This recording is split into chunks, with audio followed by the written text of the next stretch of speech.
I tried to go live so that you guys will see the amazing sight, the natural incredibility, because this is incredible.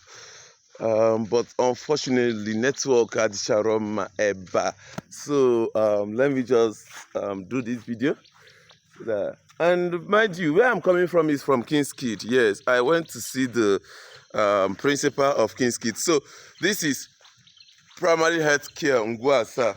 Okay, so ebe anụnwa ihe ebe anụnwa bụ je abinishi enwe this thing dị ebe maternity dị ebe. So ka Peter Mbas bịara, he revived it, all thanks to him. Okay, as you can see out there, that walk now. Yeah, that walk, it's a pity, but everything had go set.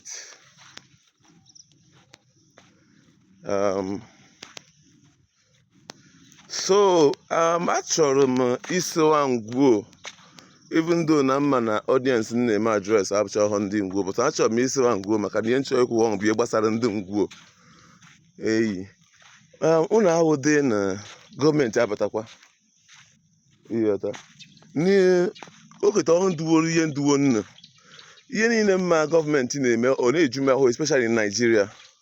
Ihe na-ekwuru ihe abụ maka ndị ụkaka na ndị amecha amachibeghị m ka ama nwere ma ndị ngwa adịkwa involve, but ndị ọbụla abụkwa ha bie nwa na nka should be very very very careful na trading with government, because ọ na-adịchawokwe easy.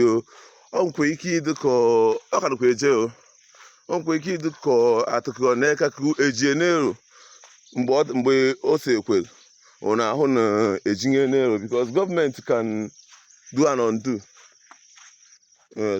So nnekwa anya I am n'ụzọ cave mana anyị ma abịa agbadawa n'ọnụghị abụ nnene achọrọ m ịma nke ụzọ nkwụsị.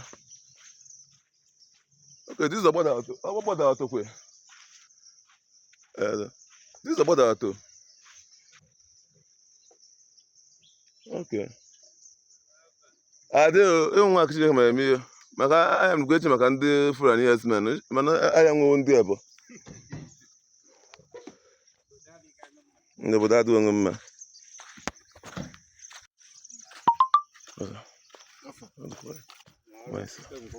Na ọrụ na-aga ọ dị gọọmenti ọkụ biko.